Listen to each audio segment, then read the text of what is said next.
Okay, hii ni homework, Monday homework. Question number 2, this one, ilikuwa multiplication.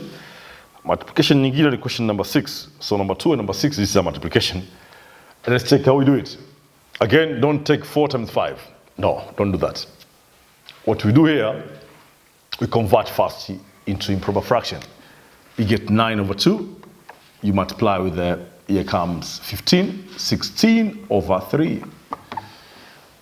You could simplify. This one and this one is okay, but if you can't simplify, jifunze kusimplify. To simplify ni kuangalia top number and bottom number. Which number I can divide with, but that number be the same number. Hii na hii nakataa. Oh, I can do here. By 3, 1, by 3, 3. 2 inakataa. But oh wow, here. By 2, 1, by 2, 8. You see? Top number we have 3 times 8, which is 24. Bottom number is 1 times 1, which is 1. So the final answer is 24. This is the answer of question number 2, homework of Monday, yesterday. Let's come here to number 6. 13, 1 over, number 6 now, 13, 1 over 3,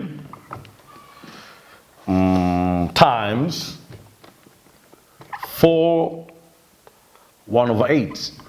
Let's check here what happened.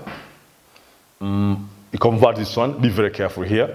I'm doing faster because I know this kind of stuff, but you have to take 13 times 3, sometimes you have to prove it, which is 39, 39 plus 1, which is 40. So it is going to be 40 over 3.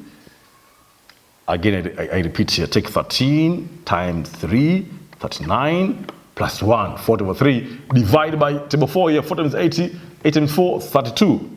32 plus 1 is 33, sorry, this is multiplication.